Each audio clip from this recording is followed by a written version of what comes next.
Neste vídeo, você vai ouvir a narração do Evangelho de Mateus em uma leitura simples, explicativa e totalmente fiel ao texto sagrado. Aqui, cada palavra da Escritura é lida com respeito e as explicações ajudam você a compreender melhor os acontecimentos e os ensinamentos de Jesus. Os capítulos de hoje nos conduzem pelos últimos discursos de Cristo, pelos desafios enfrentados, pela dor da cruz e pela esperança da ressurreição. É um momento em que Jesus nos chama à vigilância, à fé, à obediência e ao amor. Ouça com calma e permita que a palavra de Deus fale ao seu coração. Vamos começar nossa leitura. Capítulo 24. Jesus saiu do pátio do templo, e quando já estava indo embora, os seus discípulos chegaram perto dele e chamaram a sua atenção para os edifícios do templo. Então ele disse: "Vocês estão vendo tudo isso? Pois eu afirmo a vocês que isto é verdade. Aqui não ficará uma pedra em cima da outra. Tudo será destruído." É interessante explicar aqui que quando Jesus disse que o templo seria derrubado, aquilo parecia impossível para quem o ouvia. Mas a profecia se cumpriu 40 anos depois. No ano 70 depois de Cristo, o exército romano cercou Jerusalém e invadiu a cidade, seguindo as ordens do general Tito, que mais tarde se tornaria imperador. Durante a guerra, o templo foi incendiado e completamente destruído. As pedras realmente foram derrubadas umas sobre as outras, exatamente como Jesus havia anunciado. Esse acontecimento marcou profundamente a história de Israel. Então Mateus continua. Jesus estava sentado no Monte das Oliveiras. Então os discípulos chegaram perto dele e lhe perguntaram em particular: "Conte para nós quando é que isso vai acontecer? Que sinal haverá para mostrar que chegou o tempo de o Senhor voltar e de tudo acabar?" Jesus respondeu: "Tomem cuidado para que ninguém engane vocês, porque muitos vão aparecer fingindo ser eu, e dizendo, 'Eu sou o Messias.' E enganarão muitas pessoas. Não tenham medo quando ouvirem o barulho de batalhas ou notícias de guerras.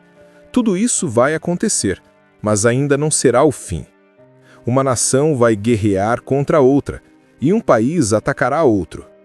Em vários lugares haverá falta de alimentos e tremores de terra. Essas coisas serão como as primeiras dores de parto." E Jesus segue dizendo: "Depois vocês serão presos e entregues para serem maltratados. E vocês serão mortos. Todos o odiarão por serem meus seguidores. Nessa época muitos vão abandonar a sua fé e vão trair e odiar uns aos outros. Então muitos falsos profetas aparecerão e enganarão muita gente. A maldade vai se espalhar tanto que o amor de muitos esfriará. Mas quem ficar firme até o fim será salvo. E a boa notícia sobre o reino será anunciada no mundo inteiro, como testemunho para toda a humanidade. Então virá o fim." E Jesus continuou: "Vocês verão no lugar santo o grande terror de que falou o profeta Daniel. Então os que estiverem na região da Judéia, que fujam para os montes. Quem estiver em cima da sua casa, no terraço, que fuja logo, e não entre para pegar as suas coisas. E ai das mulheres grávidas e das mães com criancinhas naqueles dias. Orem a Deus para que vocês não tenham de fugir no inverno, ou no sábado, porque naqueles dias haverá um sofrimento tão grande como nunca houve desde que Deus criou o mundo. E nunca mais acontecerá uma coisa igual. Porém, Deus diminuiu esse tempo de sofrimento. Se não fosse assim, ninguém seria salvo. Mas por causa do povo que Deus escolheu para salvar, esse tempo será diminuído. Portanto, se alguém disser para vocês, 'Vejam, o Messias está aqui,' ou 'o Messias está ali,' não acreditem.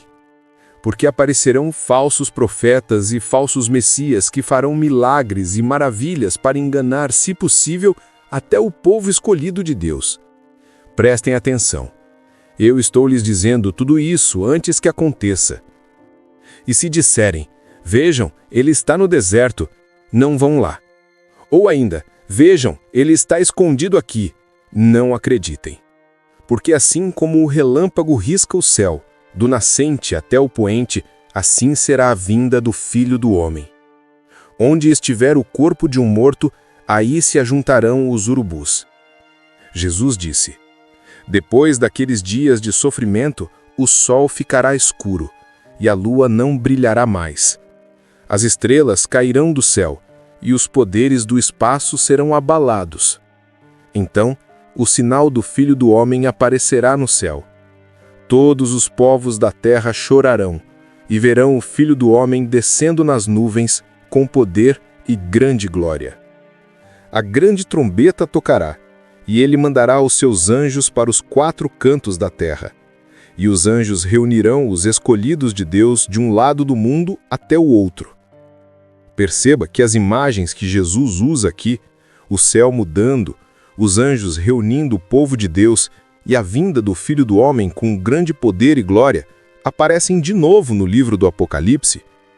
Isso mostra que a Bíblia fala de forma consistente sobre esse grande dia. Jesus não descreve detalhes, mas garante que será algo visível, poderoso e conduzido por Deus. Então, ele segue dizendo: aprendam a lição que a figueira ensina. Quando seus ramos ficam verdes e as folhas começam a brotar, vocês sabem que está chegando o verão. Assim também, quando virem acontecer essas coisas, fiquem sabendo que o tempo está perto, pronto para começar. Eu afirmo a vocês que isto é verdade. Essas coisas vão acontecer antes de morrerem todos os que agora estão vivos. O céu e a terra desaparecerão, mas as minhas palavras ficarão para sempre. Jesus continuou: mas ninguém sabe nem o dia, nem a hora em que tudo isso vai acontecer, nem os anjos do céu, nem o Filho, mas somente o Pai. A vinda do Filho do Homem será como aquilo que aconteceu no tempo de Noé. Pois antes do dilúvio, o povo comia e bebia, e os homens e as mulheres casavam, até o dia em que Noé entrou na barca. Porém, não sabiam o que estava acontecendo, até que veio o dilúvio e levou todos. Assim também será a vinda do Filho do Homem. Naquele dia, 2 homens estarão trabalhando na fazenda, um será levado e o outro deixado. 2 mulheres estarão no moinho moendo trigo, uma será levada e a outra deixada. Fiquem vigiando, pois vocês não sabem em que dia vai chegar o seu senhor. Lembrem-se disso. Se o dono da casa soubesse quando ia chegar o ladrão, ficaria vigiando e não deixaria que a sua casa fosse arrombada. Por isso vocês também fiquem vigiando, porque o Filho do Homem chegará na hora em que vocês não estão esperando. E Jesus disse ainda: sabemos que ao empregado fiel e inteligente que o patrão encarrega de tomar conta dos outros empregados para dar a eles os mantimentos no tempo certo. Feliz aquele empregado que estiver fazendo isso quando o patrão chegar. Eu afirmo a vocês que isto é verdade. O patrão vai colocá-lo como o encarregado de toda a sua propriedade. Mas se o empregado for mau, pensará assim: o meu patrão está demorando muito para voltar. Então começará a bater nos seus companheiros e a comer e a beber com os bêbados. E o patrão voltará no dia em que o empregado menos espera, e na hora que ele não sabe. Aí, o patrão mandará cortar o empregado em pedaços e o condenará a ir para o lugar aonde os hipócritas vão. Ali, ele vai chorar e ranger os dentes de desespero. Perceba que a parte mais profunda do ensinamento de Jesus neste capítulo é o convite à vigilância. Ele explica que ninguém sabe o dia nem a hora de sua vinda, e por isso o coração deve estar sempre desperto. Assim como Noé entrou na arca no momento certo, e como o empregado fiel cumpre o seu dever, mesmo quando o patrão demora, Jesus nos chama a viver com responsabilidade, fé e coerência todos os dias. O foco não é adivinhar datas, mas viver preparados, com uma vida que honra a Deus em cada atitude. Capítulo 25. Após falar tudo isso, Jesus conta mais uma parábola, a chamada Parábola das 10 Virgens. Disse ele: Naquele dia, o reino do céu será como 10 virgens, que pegaram as suas lamparinas e saíram para se encontrar com o noivo. 5 eram imprudentes e 5 eram prudentes. As virgens imprudentes pegaram as suas lamparinas, mas não levaram óleo de reserva. As prudentes levaram vasilhas com óleo para suas lamparinas. Como o noivo estava demorando, as 10 moças começaram a cochilar e pegaram no sono. À meia-noite se ouviu este grito: O noivo está chegando, venham se encontrar com ele. Então as 10 moças acordaram e acenderam as suas lamparinas. Aí as moças imprudentes disseram às outras: Deem um pouco de óleo para nós, pois as nossas lamparinas estão se apagando. De jeito nenhum, responderam as virgens prudentes. O óleo que nós temos não dá para nós e para vocês. Se vocês querem óleo, vão comprar. Então, as moças imprudentes saíram para comprar óleo e, enquanto estavam fora, o noivo chegou. As 5 moças que estavam com as lamparinas prontas entraram com ele para a festa do casamento e a porta foi trancada. Mais tarde, as outras chegaram e começaram a gritar: Senhor, Senhor, nos deixa entrar. O noivo respondeu: Eu afirmo a vocês que isto é verdade. Eu não sei quem são vocês. E Jesus terminou dizendo: Portanto, fiquem vigiando, porque vocês não sabem qual será o dia e a hora. Nesta parábola, Jesus descreve algo muito familiar para o povo daquele tempo. Lembre-se que era uma época que não havia eletricidade. A lamparina era um artefato primordial no dia a dia das pessoas. Deixar anoitecer e não ter azeite para acender uma lamparina podia significar um grande problema.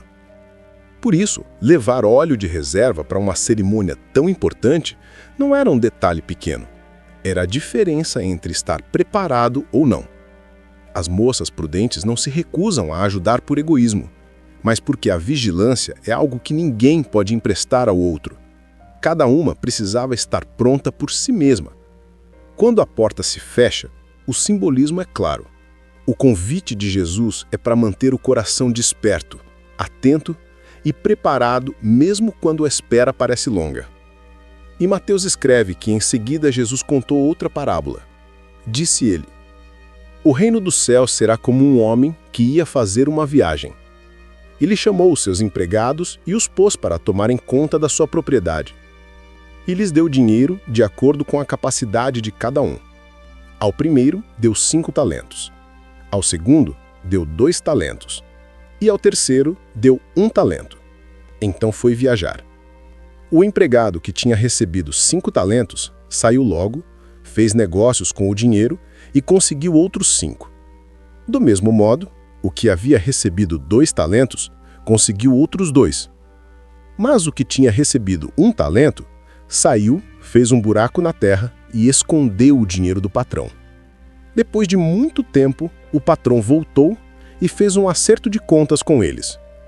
O empregado que havia recebido 5 talentos chegou e entregou mais 5, dizendo: O senhor me confiou 5 talentos. Veja, aqui estão mais 5 que consegui ganhar. Muito bem, empregado bom e fiel. Você foi fiel no pouco que te dei, então sobre muito eu o colocarei. Venha participar da alegria do seu senhor.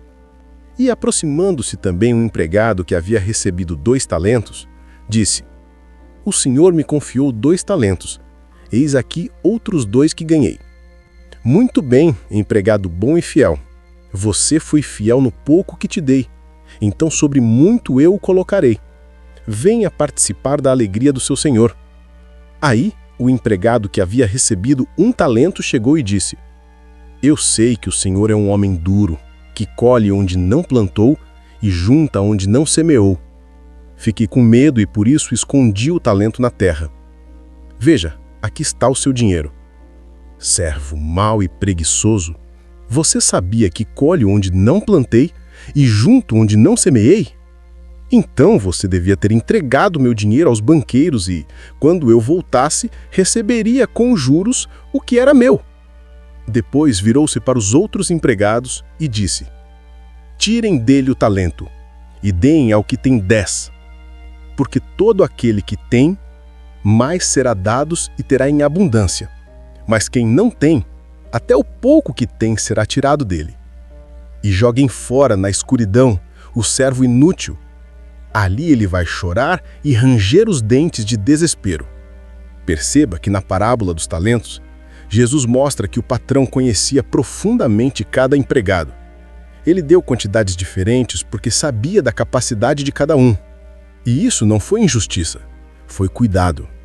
Deus nunca coloca sobre nós algo acima do que podemos carregar. Um talento, naquela época, representava muitos anos de trabalho. Por isso, cada empregado recebeu algo extremamente valioso. Os 2 primeiros usaram o que tinham com responsabilidade, mesmo sendo quantidades diferentes. O terceiro não errou por ter recebido pouco, mas por não ter feito nada com aquilo que recebeu. A lição não é sobre dinheiro, é sobre vida, responsabilidade e fidelidade. Deus se alegra quando cuidamos bem do que Ele coloca nas nossas mãos: oportunidades, tempo, habilidades, relacionamentos. O importante não é quanto recebemos, mas a forma como respondemos ao que nos foi confiado. Por fim, Jesus terminou dizendo: "Quando o Filho do Homem vier como Rei, com todos os anjos, ele se sentará no seu trono real.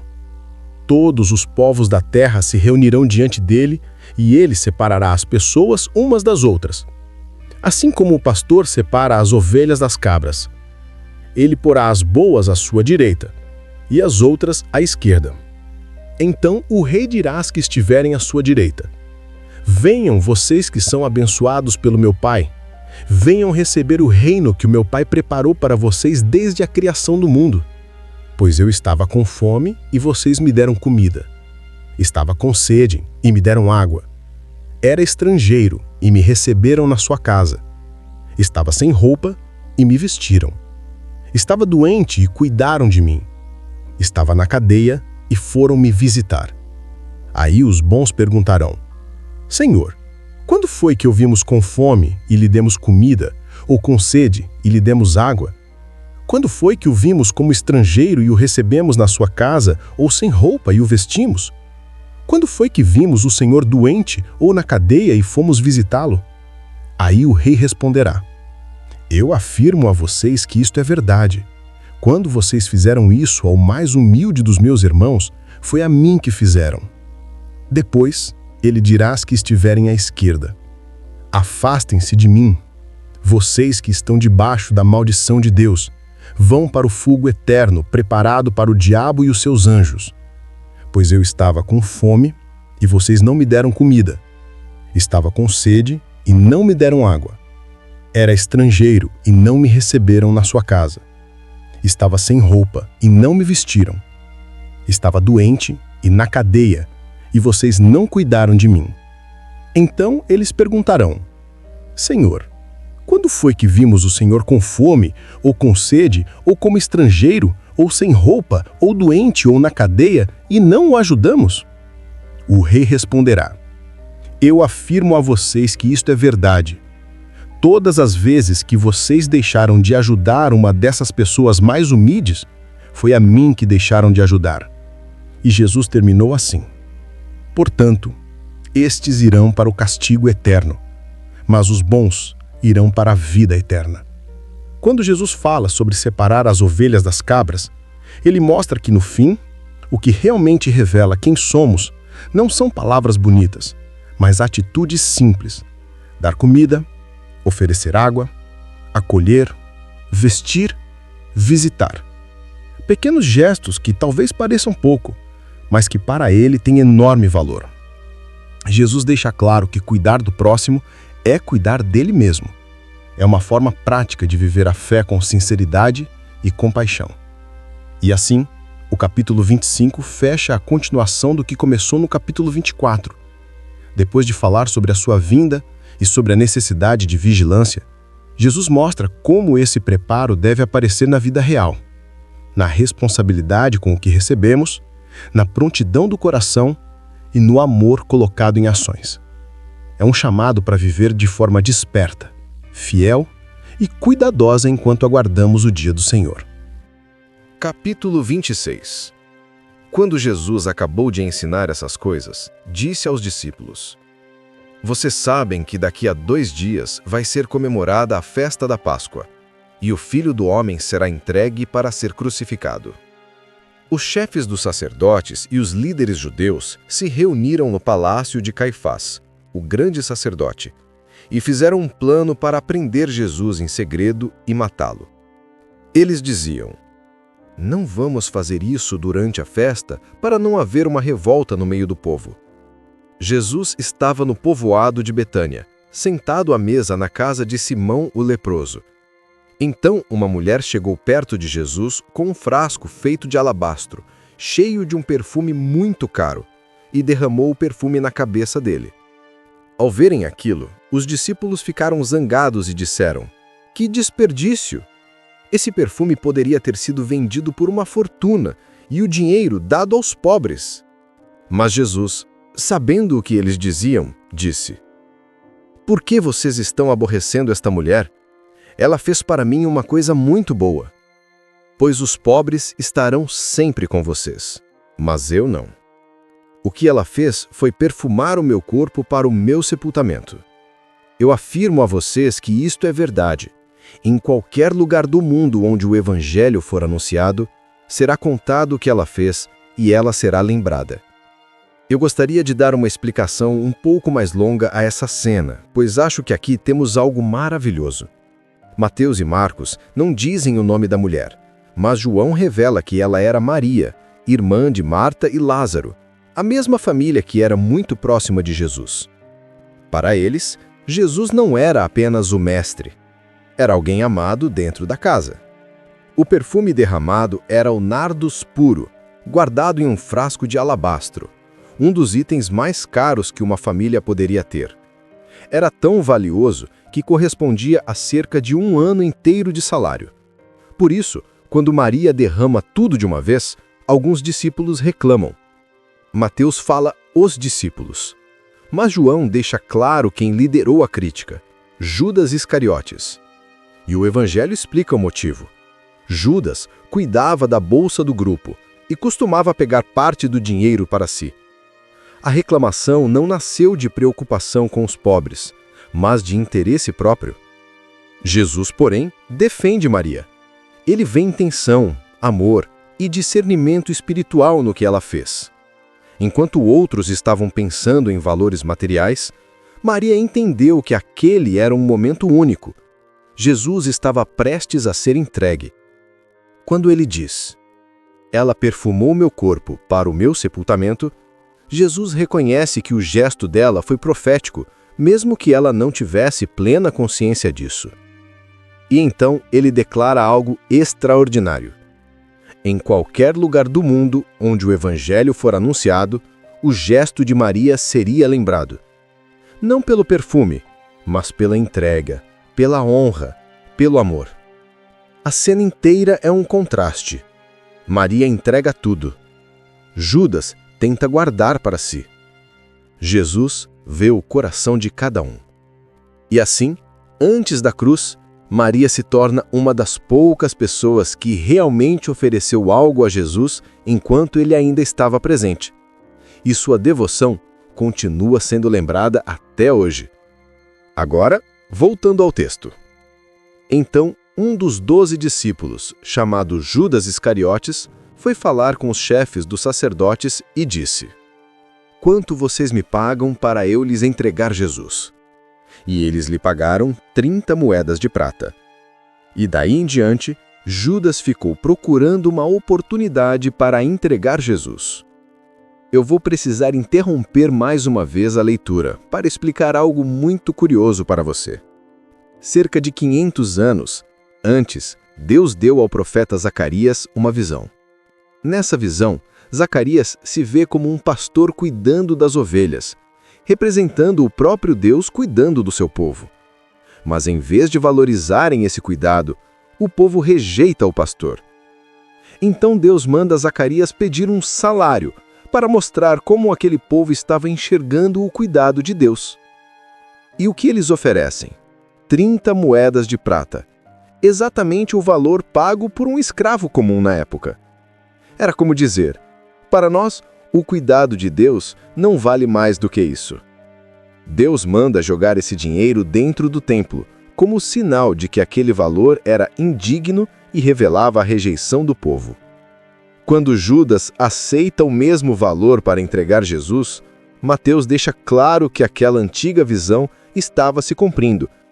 Assim como o povo na visão de Zacarias, Judas trata o Filho de Deus como algo de pouco valor. Agora, voltando ao texto. No primeiro dia da festa dos pães sem fermento, os discípulos chegaram perto de Jesus e perguntaram: Onde é que o Senhor quer que a gente prepare o jantar da Páscoa para o Senhor? Ele respondeu: Vão até a cidade, procurem certo homem e digam: O mestre manda dizer: A minha hora chegou. Os meus discípulos e eu vamos comemorar a Páscoa na sua casa. Os discípulos fizeram como Jesus havia mandado e prepararam o jantar da Páscoa. Quando anoiteceu, Jesus e os 12 discípulos sentaram para comer. Durante o jantar, Jesus disse: Eu afirmo a vocês que isto é verdade. Um de vocês vai me trair.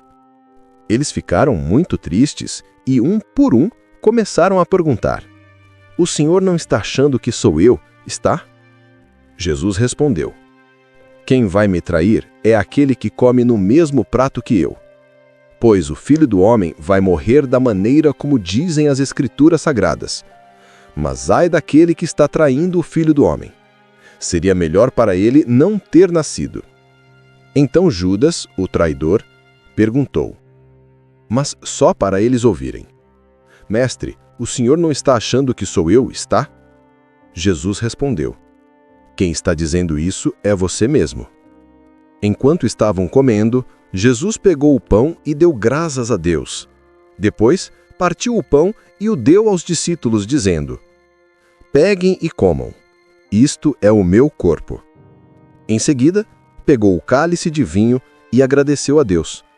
Depois, passou o cálice aos discípulos, dizendo: Bebam todos vocês, porque isto é o meu sangue, que é derramado em favor de muitos para o perdão dos pecados.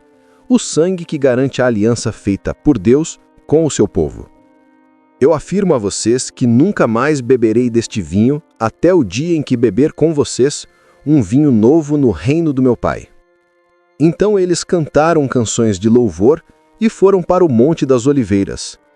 E Jesus disse aos discípulos: Esta noite todos vocês vão fugir e me abandonar. Pois as Escrituras Sagradas dizem: Matarei o pastor e as ovelhas serão espalhadas. Mas depois que eu ressuscitar, irei adiante de vocês para a Galileia. Então Pedro disse a Jesus: Eu nunca vou abandonar o Senhor, mesmo que todos o abandonem. Mas Jesus lhe disse: Eu afirmo a você que isto é verdade. Nesta mesma noite, antes que o galo cante, você dirá 3 vezes que não me conhece.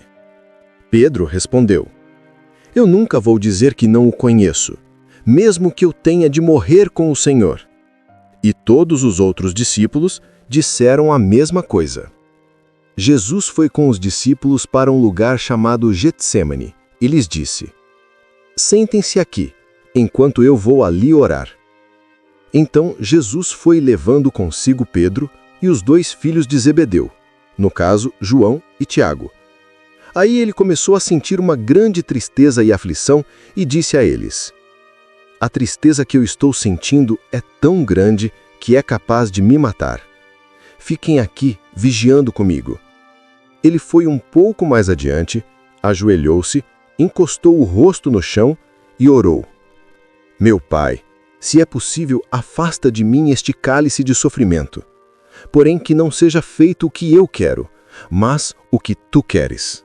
Aqui vemos um dos momentos mais humanos e mais profundos de Jesus. Ele diz que sua tristeza é tão grande que é capaz de matar e ora pedindo que, se possível, o cálice fosse afastado, mas ao mesmo tempo se entrega totalmente à vontade do Pai. Não seja feito o que eu quero, mas o que tu queres. É um momento único. Jesus sente medo, peso, dor, mas escolhe obedecer, porque sabia que essa obediência abriria o caminho para a nossa salvação. E Mateus escreve que depois Jesus voltou e encontrou os 3 discípulos dormindo. Então disse a Pedro: será que vocês não podem vigiar comigo nem uma hora? Vigiem e orem para que não sejam tentados. É fácil querer resistir à tentação. O difícil mesmo é conseguir. Pela segunda vez, Jesus foi e orou dizendo: meu Pai, se este cálice de sofrimento não pode ser afastado de mim sem que eu o beba, então que seja feita a tua vontade. Ele voltou de novo e encontrou os discípulos dormindo. Eles estavam com sono e não conseguiam ficar com os olhos abertos. Jesus tornou a sair de perto deles e orou pela terceira vez, dizendo as mesmas palavras. Então voltou até onde os discípulos estavam e perguntou: vocês ainda estão dormindo e descansando? Olhem, chegou a hora e o Filho do Homem está sendo entregue nas mãos dos maus. Levantem-se e vamos embora. Vejam, aí vem chegando o homem que está me traindo. Jesus ainda estava falando quando chegou Judas, um dos 12 discípulos. Vinha com ele uma grande multidão armada com espadas e porretes, que tinha sido mandada pelos chefes dos sacerdotes e pelos líderes judeus. O traidor tinha combinado com eles um sinal. Ele tinha dito: prendam um homem que eu beijar, pois é ele. Judas foi até perto de Jesus e disse: mestre, que a paz esteja com o Senhor. E o beijou. Jesus respondeu: amigo, o que você vai fazer, faça agora. Então eles chegaram, prenderam Jesus e o amarraram. Mas um dos que estavam ali com Jesus tirou a espada, atacou um empregado do grande sacerdote e cortou a orelha dele. Aí Jesus disse: guarde a sua espada, pois quem usa uma espada será morto por uma espada. Você não sabe que se eu pedisse ajuda ao meu Pai, ele me mandaria agora mesmo 12 exércitos de anjos. Mas nesse caso, como poderia se cumprir aquilo que as Escrituras Sagradas dizem que é preciso acontecer? Mateus não diz quem foi o discípulo que puxou a espada, mas o Evangelho de João revela que foi Pedro quem cortou a orelha do empregado do grande sacerdote. Jesus o repreende e lembra que poderia ter chamado exércitos de anjos, mas não o fez, pois tudo precisava acontecer exatamente como Deus havia determinado. Depois Jesus disse para aquela gente: vocês vêm com espadas e porretes para me prender como se eu fosse um bandido. Eu estava todos os dias ensinando no pátio do templo e vocês não me prenderam. Mas tudo isso está acontecendo para se cumprir o que os profetas escreveram nas Escrituras Sagradas. Então todos os discípulos abandonaram Jesus e fugiram. Os homens que prenderam Jesus o levaram até a casa do grande sacerdote Caifás, onde estavam reunidos alguns mestres da lei e alguns líderes judeus. Pedro seguiu Jesus de longe até o pátio da casa do grande sacerdote. Entrou e sentou-se com os guardas para ver como aquilo ia terminar. Os chefes dos sacerdotes e todo o conselho superior estavam procurando alguma acusação falsa contra Jesus a fim de o condenar à morte. Mas não puderam encontrar nada contra ele, embora muitos se levantassem para dizer mentiras a respeito dele. Afinal, 2 homens se apresentaram e disseram: este homem afirmou que eu posso destruir o templo de Deus e construí-lo de novo em 3 dias. Aí o grande sacerdote se levantou e perguntou a Jesus: você não vai se defender desta acusação? Mas Jesus ficou calado. Então o grande sacerdote tornou a perguntar: em nome do Deus vivo, eu exijo que você diga para nós: você é o Messias, o Filho de Deus? Jesus respondeu: quem está dizendo isso é o Senhor. Mas eu afirmo a vocês que de agora em diante, vocês verão o Filho do Homem sentado do lado direito do Deus Todo-Poderoso e descendo nas nuvens do céu. Aí o grande sacerdote rasgou as suas próprias roupas e disse: Ele blasfemou. Não precisamos mais de testemunhas. Vocês ouviram agora mesmo esta blasfêmia contra Deus? Então o que resolvem? Eles responderam: Ele é culpado e deve morrer. Em seguida, cuspiram no rosto de Jesus e deram bofetadas nele. E os que batiam nele diziam: Ei, Messias, adivinha para nós quem foi que bateu em você? Pedro estava sentado lá fora, no pátio da casa do grande sacerdote, quando uma das empregadas chegou perto dele e disse: Você também estava com Jesus da Galileia? Mas ele negou diante de todos, dizendo: Eu não sei do que é que você está falando. Depois fui para a entrada do pátio e uma outra empregada ouviu e disse às pessoas que estavam ali: Ele estava com Jesus de Nazaré. Pedro negou outra vez, respondendo: Juro que não conheço esse homem. Pouco depois, os que estavam ali chegaram perto de Pedro e disseram: O seu modo de falar mostra que, de fato, você também é um deles. Então Pedro disse: Juro que não conheço esse homem. Que Deus me castigue se não estou dizendo a verdade. Naquele instante, o galo cantou, e Pedro lembrou que Jesus lhe tinha dito: Antes que o galo cante, você dirá 3 vezes que não me conhece. Pedro saiu dali e chorou amargamente. Esta é uma cena forte. Não foi um choro comum. Foi um choro de alguém que se deu conta de algo profundo. Pedro era quem dizia que morreria por Jesus, que jamais o abandonaria. E ainda assim, no momento da pressão, ele falhou. Esse choro mostra arrependimento verdadeiro. Não desculpas, não justificativas, mas dor sincera por ter feito exatamente o que jurou que não faria. Pedro devia estar se sentindo quebrado por dentro, envergonhado, decepcionado consigo mesmo. É importante lembrar que, quando Jesus foi preso, todos os discípulos fugiram.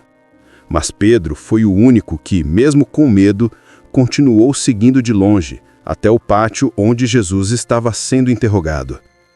Isso mostra que, apesar da fraqueza, Pedro realmente amava Jesus e queria ficar por perto.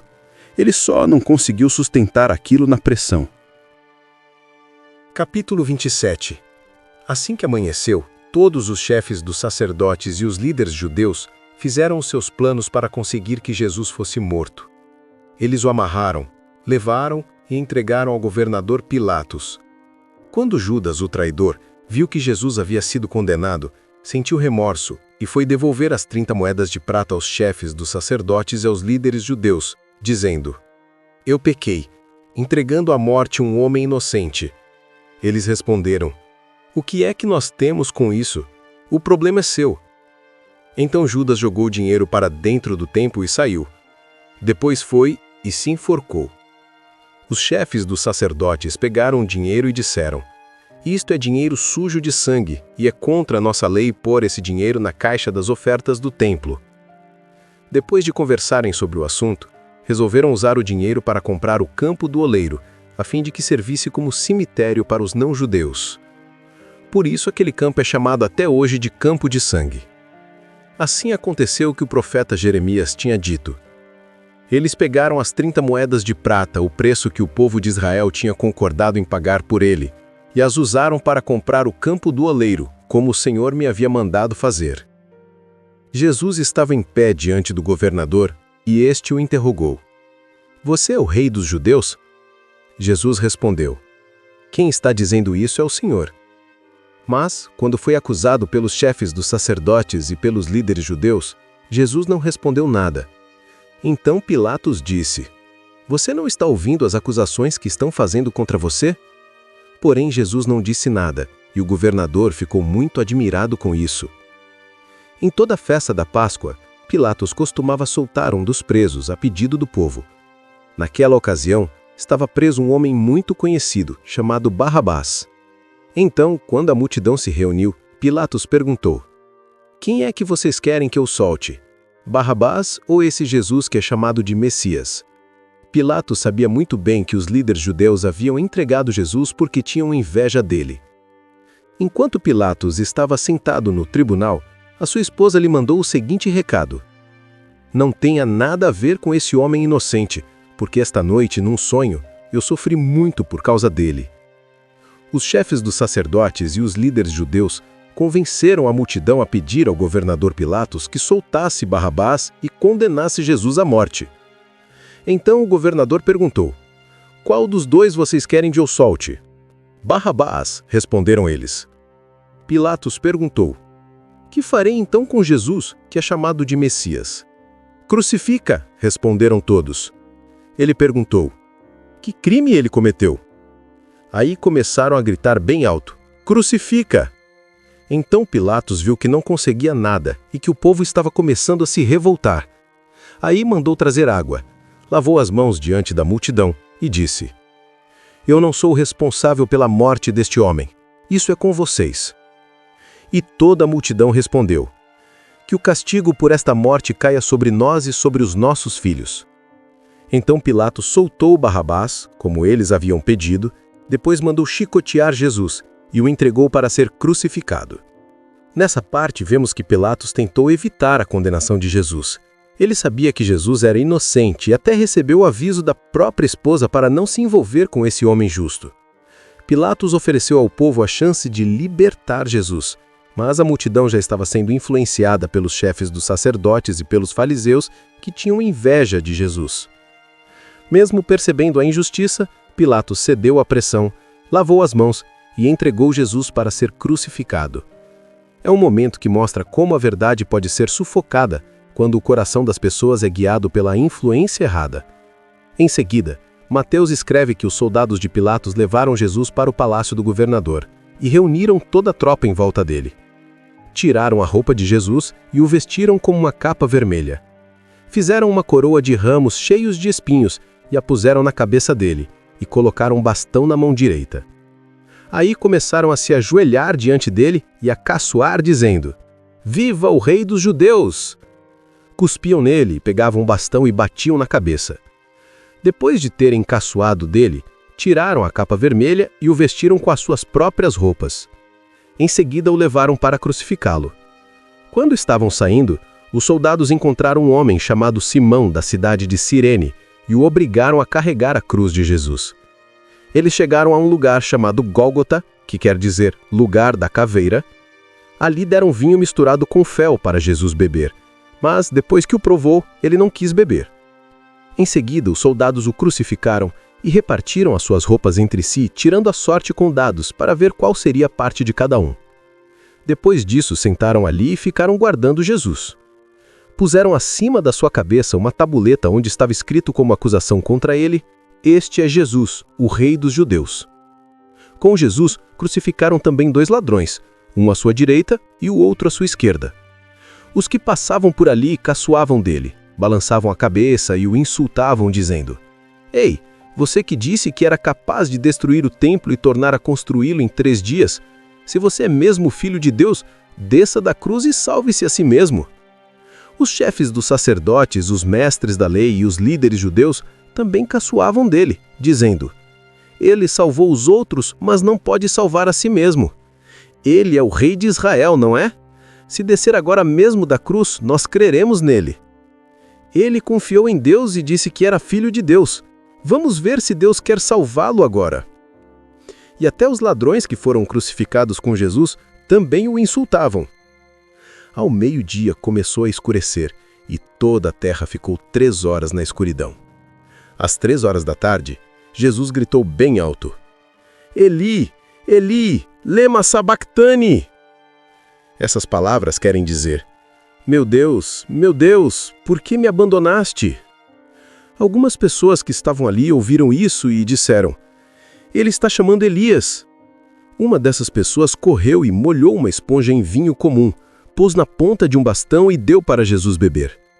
Mas outros disseram: "Espere, vamos ver se Elias vem salvá-lo." Então Jesus deu outro grito forte e morreu.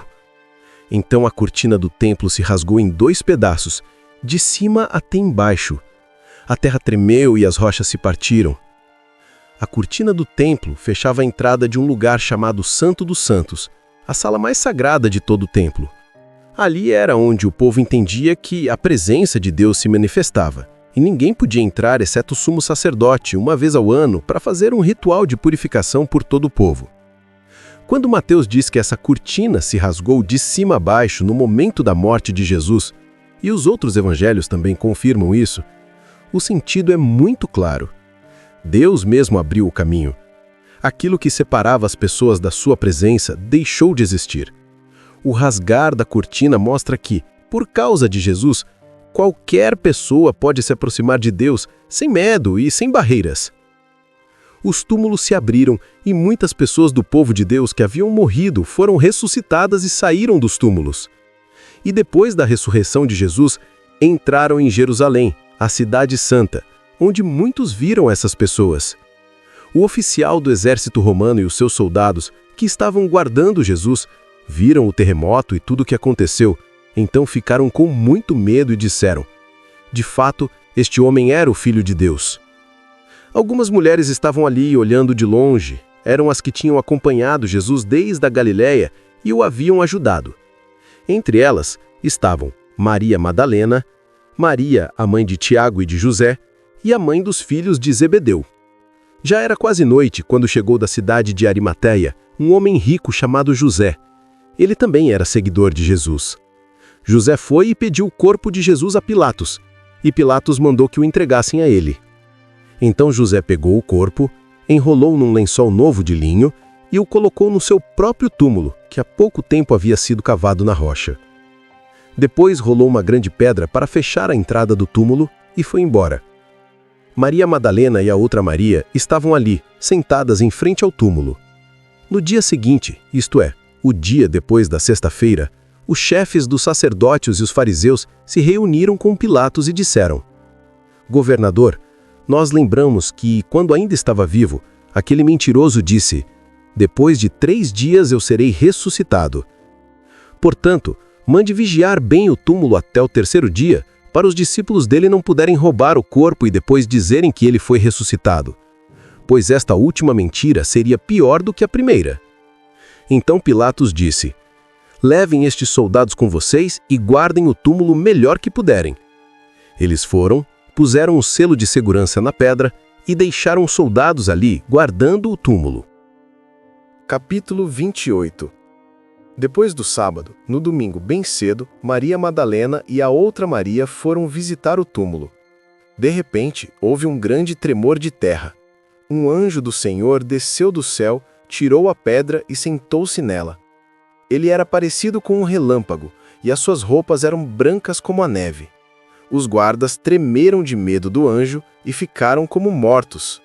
Então o anjo disse para as mulheres: não tenham medo. Sei que vocês estão procurando Jesus, que foi crucificado, mas ele não está aqui. Já foi ressuscitado, como tinha dito. Venham ver o lugar onde ele foi posto. Agora, vão depressa e digam aos discípulos dele o seguinte: ele foi ressuscitado e vai adiante de vocês para a Galiléia. Lá vocês vão vê-lo. Era isso que eu tinha a dizer para vocês. Elas foram embora depressa do túmulo, pois estavam com medo, mas muito alegres, e correram para contar tudo aos discípulos. De repente, Jesus se encontrou com elas e disse: que a paz esteja com vocês. Elas chegaram perto dele, abraçaram os seus pés e o adoraram. Então Jesus disse: não tenham medo. Vão dizer aos meus irmãos para irem à Galiléia e eles me verão ali. É importante lembrar que, naquela época, o testemunho de mulheres não tinha valor diante da sociedade. Isso mostra que os discípulos simplesmente contaram o que realmente aconteceu, porque ninguém usaria mulheres como testemunhas de algo tão importante se estivesse inventando uma história. Foram elas as primeiras a ver Jesus ressuscitado. Deus escolheu honrá-las, mostrando que a fé, a entrega e o amor delas não passaram despercebidos. E Mateus segue dizendo que enquanto as mulheres ainda estavam no caminho, alguns dos soldados que estavam vigiando o túmulo voltaram para a cidade e contaram aos chefes dos sacerdotes tudo o que havia acontecido. Os chefes se reuniram com os líderes judeus e fizeram os seus planos. Então, deram uma grande quantia de dinheiro aos soldados e ordenaram o seguinte: digam que os discípulos dele vieram de noite, quando vocês estavam dormindo e roubaram o corpo. Se o governador souber disso, nós vamos convencê-lo de que foi isso mesmo que aconteceu, e vocês não terão nenhum problema. Os soldados pegaram o dinheiro e fizeram o que os chefes dos sacerdotes tinham mandado. E esse boato se espalhou entre os judeus até o dia de hoje. Então os 11 discípulos foram para a Galileia e chegaram ao monte que Jesus tinha indicado. E quando viram Jesus, o adoraram, mas alguns tiveram suas dúvidas. Então Jesus chegou perto deles e disse: Deus me deu todo o poder no céu e na terra. Portanto, vão a todos os povos do mundo e façam com que sejam meus seguidores, batizando esses seguidores em nome do Pai, do Filho e do Espírito Santo e ensinando-os a obedecer a tudo o que tenho ordenado a vocês. E lembrem disto, eu estou com vocês todos os dias, até o fim dos tempos. Assim chegamos ao fim do Evangelho de Mateus. Mateus escreveu seu evangelho com o propósito de mostrar que Jesus é o Messias prometido, conectando sua vida e seus ensinamentos às profecias do Antigo Testamento. Aqui, nós acompanhamos a vida de Jesus desde o seu nascimento até a ressurreição. Vimos suas palavras, seus milagres, seus ensinamentos e seu amor. E percebemos que tudo o que ele fez apontava para uma única verdade. Jesus é o Messias prometido, o Filho de Deus que veio salvar. Enquanto isso, o Evangelho de Marcos destaca as ações de Jesus e a força do seu ministério. Lucas apresenta Jesus como Salvador para todas as pessoas, com um olhar cuidadoso e sensível para os detalhes humanos. E João revela Jesus de maneira mais profunda e espiritual, mostrando sua identidade divina. Cada evangelho traz um olhar diferente, mas juntos formam um retrato completo da vida, do amor e da missão de Jesus. Espero que você tenha gostado de acompanhar a leitura e as explicações de mais um livro conosco. Que a palavra que ouvimos hoje ilumine seu entendimento e fortaleça sua fé. Este canal existe para a honra e glória do Senhor. Tudo o que faço aqui é porque Ele me alcançou, me ensinou e me guiou até a sua palavra. Se desejar seguir estudando a Bíblia, os próximos capítulos estão disponíveis no canal. E se quiser compartilhar, escreva nos comentários o que a Bíblia representa para você. Gosto de ler como a palavra toca cada coração. Que Deus abençoe a sua vida e guie o seu coração, dia após dia.